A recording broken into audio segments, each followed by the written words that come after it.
Een van die mees geliefde liedere in die kerk is seker Hoe groot is U, How Great Thou Art. Dit is 'n lied wat baie keer aangevra word waar mense bymekaar kom vir begrafnisse, vir eredienste. Dit is 'n lied wat mense graag sing. Dan moet ek met daai refrein, dan moet ek juig, my redder en my God. Hoe groot is U, hoe groot is U. Ek wil vandag vir jou vra, hoe groot is jou God regtig? Hoe dink jy oor God? Oor God se almag, oor God se wysheid. Hoe groot dink jy oor God? Want ons kan baie maklik te klein dink oor God, of ons kan skewe idees hê oor God se grootheid. En dit is deel van die saak waaroor die profeet in Jesaja 40 met die volk kom praat. Hulle sit in ballingskap in Babel. Het voel vir hulle, God het vergeet van hulle. Het voel miskien selfs vir hulle, soos hulle verloorders is hulle God 'n verloorder. Want hulle word omring deur die indrukwekkende, suksesvolle godsdienst van Babel, met al die gode en die tempels en alles. En hulle sit in 'n vreemde land en hulle God se enigste ou tempeltjie, die tempel in Jerusalem, is 'n bouval, dis afgebrand, dis tot niet. Het die Here dan nie verloor teen die gode van Babel nie? En as hy nie verloor het nie, gee dan om wat van hulle word.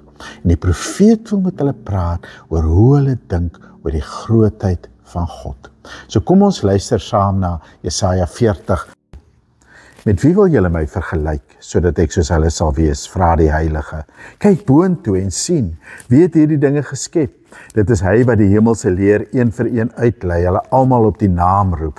Deur die toedoen van hom wat groot vermoëns en geweldige krag het, ontbreek nie een nie. Waarom sê jy dan Jakob en beweer jy Israel? My lewenspad is verborge vir die Here, my reg gaan by my God verby. Weet jy dit nie? Het jy dit nie gehoor nie? 'n Ewige God is die Here, skepper van die eindes van die aarde. Hy word nie moeg nie, hy raak nie afgemat nie. Ondeurgrondelik is sy insig. Dit is hy wat vermoeides krag gee, wat lewenskrag vermeerder vir die wat geen vermoëns het nie. Jong seuns word moeg en raak afgemat, jong manne struikel en val. Maar wie op die Here wag, herwin hulle krag. Hulle kry nuwe vere soos arende. Hulle hardloop, maar raak nie afgemat nie. Hulle loop, maar word nie moeg nie. Hoe groot is ons God regtig? Nou praat ek nie van hoe groot ons dink God is soseer nie, maar ek praat eerder van hoe groot God vir ons in ons harte is. Daar waar ons vertroue lê. Waarvoor vertrou ons God? Dit is maklik om in die kerk te staan en te sing, hoe groot is U, hoe groot is U, grote God, aan U die eer. Het is maklik om hier te praat, te preek selfs, soos wat ek Sondag vir Sondag doen, van 'n God wat almagtig is, 'n God wat in beheer is, 'n God wat regeer. Maar iewers loop ons by hy deure uit. En dan kyk 'n mens miskien deur die koerant en jy lees van wat in die wêreldpolitiek aan die gang is, en jy lees van oorlog en geweld, en jy lees van wat in ons land gebeur, alles wat skeefloop in die politiek en die ekonomie, en jy lees van bende geweld, en jy lees van verskriklike dinge. Jy lees byvoorbeeld in hierdie afgelope week 'n storie wat my vreeslik ontstel het, van 'n ma wat haar 3-jarige seentjie laat dwelms rook het. En dan wonder jy, maar waar is God? Waarmee is God besig? Is God opgewasse teen hierdie goed? Of gee God om wat van ons word in hierdie situasie? Nou, as jy iets hiervan verstaan, dan verstaan jy waar Israel was in die tyd toe hulle in ballingskap was. Die tyd toe die profeet, wie se woorde ons hoor in Jesaja 40 met hulle gepraat het. Hulle was, soos ek in verlede week se boodskap gesê het, op moedverlose vlakte. Jerusalem is afgebreek, hulle is in ballingskap, hulle is nou al dekades lank waar hulle nie wil wees nie, en hulle kan nie regtig sien dat hulle ooit terug gaan huis toe nie, en as hulle sou terug gaan huis toe, nou ja, wat gaan hulle daar kry? Afgebrande bouval. Hulle word omring deur die mag van Babel. Dit lyk asof die mag van Babel vir altyd is. Asof die Babyloniese konings altyd gaan regeer. Asof die Babyloniese godsdienst altyd die suksesvolle een gaan wees. Asof daai tempels vir ewig staan, asof daai gode vir altyd aanbid gaan word. En hulle is die verloorders. En omdat hulle soos verloorders voel, kan dit baie maklik vir hulle voel, maar eintlik is hulle God, is die Here ook 'n verloorder. En dit kan so maklik gebeur. dat hulle eintlik klein dink oor God. Dat hulle dink wel, ons God is nie opgewasse teen die konings of die gode of die mag van Babel of teen die nasies, die groot en magtige moondhede soos Babel nie. Ons God is nie opgewasse nie. Ons God kan nie hierteen wen nie.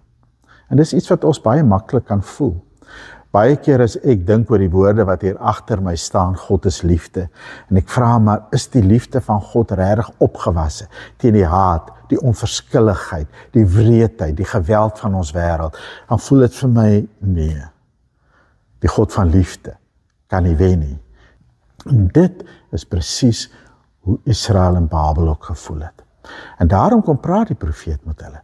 En die eerste ding wat hy vir hulle wil sê is, julle dink te klein oor die Here, julle God.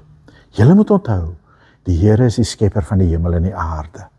Hy is die een wat alles gemaak het. Hy is die een wat as het ware die berge afgeweeg het, afgemeet het.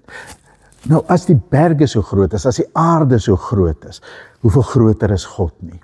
Hy is die een wat die uitspansel soos 'n tentdoek oopgesprei het, sodat ons onder daai uitspansel kan woon. Soos ons onder die uitspansel gaan staan en ons kyk net vir 'n slag op. Ons kyk na die sterre, ons kyk na die skepping, na die onmeetlike ruimte. Dan moet ons besef, maar as dit groot is en ons net so klein voel voor dit, die skepper daarvan is oneindig groter. Die skepper God is groter as wat ons kan bid of dink. En dis verskriklik belangrik, want dit is net as jy die grootsheid van God verstaan hoe groot hy is teenoor die magte van, sê nou maar Babel. Dis net dan dat jy ook kan staande bly teen daardie magte, dat jy ook kan weerstand bied teen daardie magte wanneer dit nodig is. Wanneer Israel hulle self vergelyk, ek sê nou maar 'n balling in Babel, ek is hier besig om daar ergens in 'n dreineringssloot te werk, ek met 'n Babyloniese slawedrywer wat my rondjaag en bo hom die belangrik is en die koning en agter hulle die gode. Nou ja, dan voel die hele stelsel van Babel oneindig groot en ek voel oneindig klein. Maar wanneer ek daai hele stelsel van Babel, die koning, die priesters, die gode en alles, wanneer ek dit stel teenoor die grootsheid van die skepping, en wanneer ek dit nog stel teenoor die grootsheid, die oneindige, onbegryplike grootsheid van die skepper, dan besef ek, eintlik is dit alles niks. En ons dink mos maar in relatiewe terme. Ons is geneig maar om altyd onsself te meet teen ander of om een ding teen ander te plaas. So as ek nou dink oor my bietjie krag en ek dink oor die magte wat in hierdie wêreld gaan, nou ja, relatief teenoor my klein krag is hierdie magte so groot dat ek niks daarteen kan doen nie. Maar wanneer ek 'n ander vergelyking tref, wanneer ek nie myself vergelyk met die magte en kragte van hierdie wêreld nie, maar wanneer ek daai magte en kragte op hulle grootste, op hulle sterkste, op hulle suksesvolste vergelyk met die God wat hemel en aarde gemaak het, wat die hemele oopgesprei het soos 'n tentdoek, wat die berge gevestig het, dan besef ek, hulle is in die sprekende taal van Jesaja 40, hulle is maar almal soos koringkrieke. Dink 'n bietjie. Die profeet waag dit om op Babelse strate te loop en vir hierdie klomp Joodse ballinge te sê, weet julle wat, hierdie magtiges, hierdie priesters en konings en adel van Babel, hierdie weermag van hulle is maar soos 'n klomp koringkrieke. Nou ja, ek dink koringkrieke is half grillerige diertjies, né? Maar die feit is, as jy daar bo in die Noordweste, waar ek vroeër predikant was, dan ry jy hulle op die pad dood en dan kom hulle so, bondel hulle so saam en hulle vreet aan mekaar en so, en dit is regtig 'n grillerige besigheid. Maar 'n mens gaan nie buig voor 'n koringkriek. Dink ons nie baie keer te klein oor God nie. En hoe dit deurkom in ons lewens, is dat ons nie bereid is om te waag nie, dat ons nie bereid is om dinge aan te pak nie, dat ons vir mekaar sê, wanneer ons weet, maar ons moet iets doen om 'n verskil te maak in hierdie wêreld, of die Here vra van ons iets, dat ons so maklik vir mekaar sê, ag, maar dit kan tog nie werk nie, dit sal nooit werk nie, ons gaan nêrens daarmee kom nie, ons sal niks kan doen teen die mag en die geweld en die haat en al hierdie goed en teen die verval, sê nou maar in die onderwysstelsel of so nie, ons kan niks daaraan doen nie. Maar dis omdat ons dink vanuit ons eie kragte en ons dink teenoor hierdie geweldige vernietigende kragte asof hulle sterker is as God. En so omdat ons die grootsheid van God nie besef nie, en dat ons nie besef, maar as ons doen wat die Here van ons vra om te doen, dan is die groote God agter ons. En ons moet nie klein dink oor God nie, maar ons moet besef, God is groter as wat ons kan bid of dink. Hy kan meer doen as wat ons kan bid of dink. Maar as jy nou eers op die punt kom dat jy besef, maar ek moet nie te klein dink oor God nie, dan kan jy 'n ander fout maak. En dit is dat jy kan op 'n vreemde manier te groot dink oor God. En dit beteken dat jy dan op die ou einde dink, maar God is so groot. En hy het hierdie hele heelal in sy hande. En ek is so niks voor God, dat ek eintlik onbelangrik is. Hoekom sou God raak sien wat van my word? Hoekom sou God omgee as ek sukkel met my geldsake?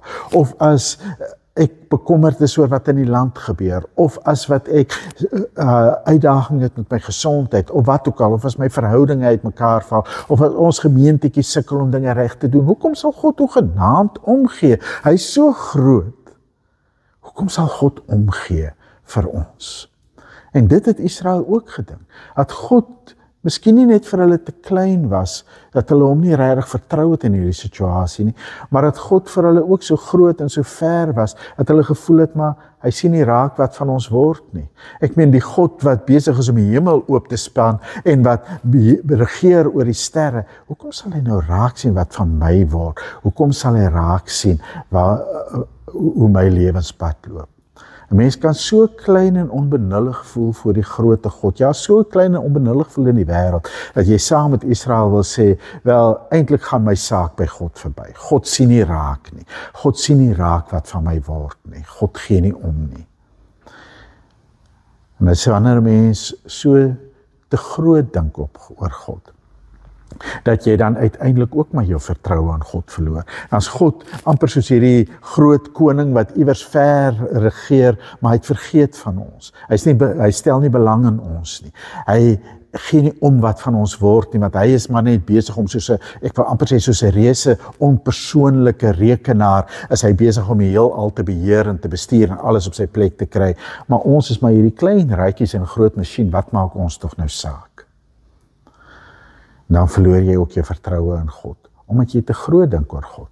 Ek het onlangs 'n gesprek gehad met iemand wat sê, ja, ek glo in God, en ek glo daar is 'n mag wat die heelal beheer, wat alles gemaak het en wat alles in stand hou. Ek glo dit heeltemal.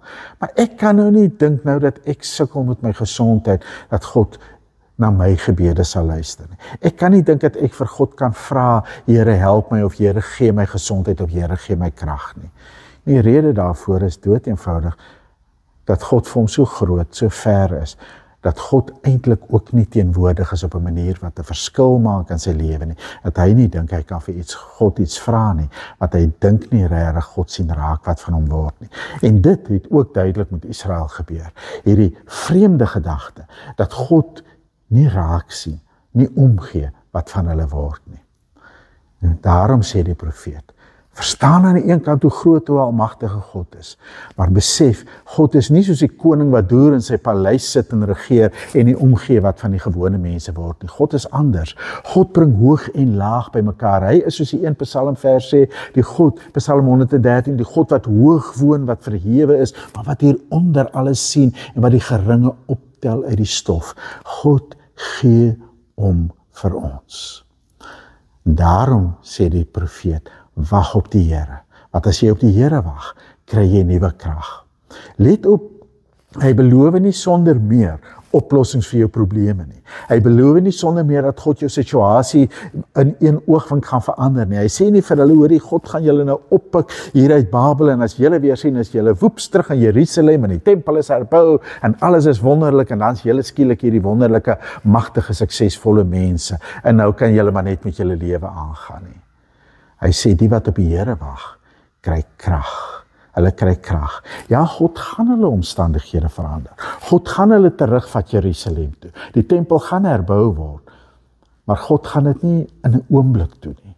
Hulle gaan maar die pad Jerusalem toe moet loop. Hulle gaan maar die tempel moet harde werk moet herbou en die stad moet herbou. En as hulle dit gaan doen, gaan hulle krag nodig hê. En hulle moet op die Here wag, op die Here vertrou, dat hy vir hulle krag sal gee. Hoe jy oor jou eie kapasiteit, jou eie vermoë dink, hang baie af van hoe jy oor God dink. Dink jy te klein oor God? Dan dink jy, God kan nie vir jou krag gee vir die uitdagings wat voor jou lê nie. Dink jy te groot oor God, dat God hierdie groot veraf God is, wat nie oor jou omgee nie, die God wat almagtig is, maar wat nie vir jou lief het nie, dan gaan jy dink, maar God, hoekom sal God nie vir my wel krag gee? God is so ver, dat ek kan nie glo dat hy vir my krag sal gee nie. Maar as jy God vertrou as die God wat hoog woon, wat verhewe is, maar wat hier onder alles sien, en wat die geringe optel uit die stof uit, dan vertrou jy God, dan wag jy op God, om vir jou krag te gee, sodat jy met die krag van God dit kan doen, wat gedoen moet word. Daarom is dit belangrik om groot te dink oor God, dat jy weet sy krag is genoeg. Het is belangrik om ook klein te dink oor God. In die sin dat jy weet, hy gaan sy krag ook vir jou gee, hy wil dit ook in sy liefde vir jou gee, op 'n manier wat in jou lewe 'n verskil maak. Want as jy groot en klein dink oor God, is die een wat verhewe is, maar ook die een wat hier by jou is, dan sal jy kan vlieg. Waar jy nie kan vlieg nie, sal jy kan hardloop. En waar jy nie kan hardloop nie, sal jy kan loop. Maar jy sal vertrou dat jou krag nie opraak nie, dat die Here saam met jou is. Mag jy dit so belewe. Daarom wil ek nou vir jou bid vir die seën van die Here. Mag die Here sy krag in jou swakheid uitstort. Mag die Here, as jy klein dink oor hom, te klein dink, jou oorweldig met die grootsheid van sy liefde en sy genade en sy krag. Mag die Here, as jy te groot dink oor hom, jou oorweldig met sy nabyheid, met sy betrokkenheid in jou lewe. En mag die Here jou laat vlieg. En waar jy nie kan vlieg nie, jou laat hardloop. En waar jy nie kan hardloop nie, jou laat loop deur sy krag. Amen.